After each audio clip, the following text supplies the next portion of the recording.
Hi, I'm Shelja. I've been here since 2004. I'm originally from Calcutta, and after 13 years in New York, it's an absolute honor to launch our first story in one of the top cultural centers of the world, which happily coincides with our venture, which we started a couple of months ago called Pocket Box Office. And this is my work wife. Well, hello, work wife. Hi, my name is Nirupa. I am originally from Madras in South India, and like Shelja, I'm equally thrilled to be sitting here on the steps of the Met. I'm a proud immigrant, and I've been in this country for more than 20 years, but I have never quite celebrated Diwali like I am doing right now.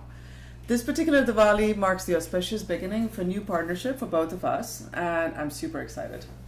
It's kind of special that our first cultural story is about Diwali. If you talk to any Indian about Diwali, I'm sure most of us will have some great memories and moments attached to it. I grew up celebrating with much fanfare, but as I got older, the overtly religious significance with every Indian festival started to bother me a little, so I kind of distanced myself. But right now, sitting here on the steps, we are doing it our way, and I'm really happy about it. For me, Diwali was always about culture. It was always about lights and crackers and sweets, but you know what, Shelja? I was terrified of those crackers. But that was one time of the year when I would get new clothes besides my birthdays. So for me, Diwali, it was about religion and everything, but I only remember the sweets and the new clothes. Let me tell you what I remember. So, I remember this one year I wanted to buy lots of these, what we used to call anars. Like flower pots? Yes. Yeah. And I wanted to buy more than I was allowed to buy, so I decided the next year I was going to make them. And funnily enough, it was very easily available. The formula, it was a done thing. Other people had made it. So I landed up making 200 of them. I brought printing labels and printed them, packaged them just like we would sell it in the market. And me and my friends, we had a blast for 2 hours after that night. The next morning was a different story. As one of the largest commercial and cultural festivals, I think of Diwali as a festival that unites a whole nation. Like every state has its own story, every state has its own ceremony. And for a matter of 10 days or 5 days, right, the whole country comes together. So I really think it unites a nation. You're absolutely right. In Calcutta, it was a great mix of the Marwari and the Bengali culture, starting off with Dhanteras, where we had to buy silver or some sort of metal, followed by a day where we lit 11 diyas, and then the big night with 21 diyas, and then a special celebratory day dedicated to a brother and a sister, and of course the dedication to goddess Kali, Ganesh, and Lakshmi. But you know, in South India, we didn't have a Lakshmi Puja. The stories also were not necessarily about Lord Rama.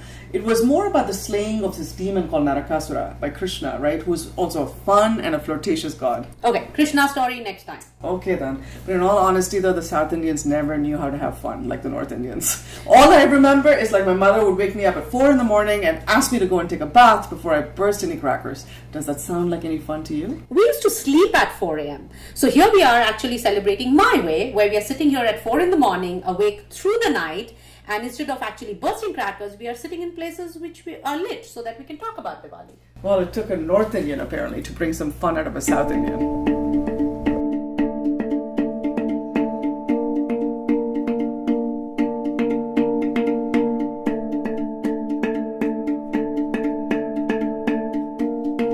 Flashing lights, New York City, and we are here in Times Square. For me, in many ways, Times Square is like the heart of New York City, you know? And I know I sound like a tourist when I say this, and I know we look like tourists, but the fact of the matter is Times Square, in all its glory as you see it right now, it's sort of like a parallel universe to Diwali, right? Which is the Festival of Lights. Imagine if this place were in India during Diwali, how this would be decorated. This place actually has a very special meaning to me, even though I actually avoid this area when I'm trying to walk across. But I was a tourist once, and I remember I had come to visit a family friend for the first time, and I got off at the Greyhound bus in Port Authority and then walked from there to Penn Station. And in that 20-25 minute walk, I decided that this is the city I want to live in. And so here I am, and surprisingly sitting in an empty Times Square enjoying a moment of nostalgia. Yeah, I mean, it makes sense. Diwali is India's New Year. And now if you and I wanted to celebrate a conventional New Year on December 31st, you and I can be standing here freezing for 12 hours, waiting for the ball to drop. But instead, we're sitting here in Times Square, and I have never seen this place like this. It really feels like a private seating for our own little new year, doesn't it? Of course, and don't forget, Diwali is also the beginning of financial new year. I remember we would buy these ledgers, financial books, and all the offices would celebrate Diwali, where they would actually make offerings to the ledger books, because bringing in new year also meant that you pray for good money, good wealth, good business. Yeah, that makes sense, because Diwali is also a tribute to Goddess Lakshmi. And she is the goddess of wealth in India and a very, very powerful deity. And you do not mess with Goddess Lakshmi. On this day, actually, it is said that she married Vishnu, actually, Lord Vishnu. And Indians around the country have their own tradition for welcoming Goddess Lakshmi into their homes. And so, which means that we keep our doors open and we light lamps around the entrances. All I used to do was play cards in a teen patti. Or India's poker. Gambling and a festival only go hand in hand with Diwali. Oh yeah, I can compare that to, the traditional New Year on January 1st, where everybody makes resolutions, and if you make the resolution on the 1st, you keep them for the rest of the year. So it's pretty much like that if you win at Teen Patti, you're going to win the rest of the year. So talking about resolutions, let's make a resolution about lighting firecrackers. I think it's high time that we become more environmentally conscious, and we all have to make sacrifices so that we can live in a better world. So I guess this year we will celebrate a digital Diwali. Fine. I'll make my first pledge towards a green Diwali.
So when there are more questions than answers, what gets me going is this belief that there's a creative force within all of us.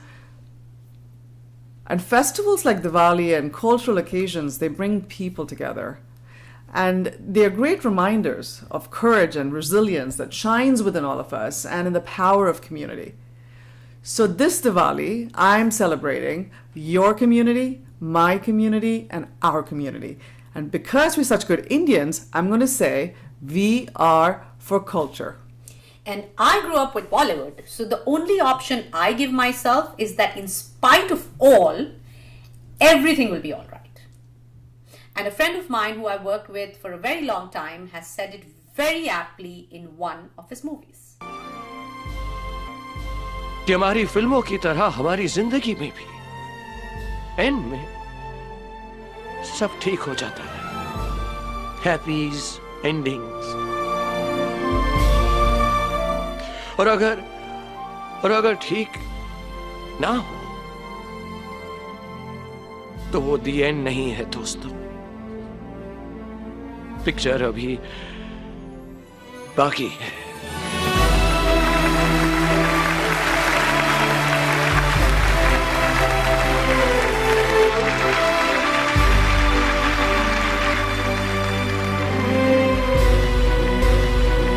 That was a pretty worldly wise ending. I should try that line next time in a business setting. Sure, why not? And on that note, we at Pocket Box Office wish you a very happy and peaceful Diwali.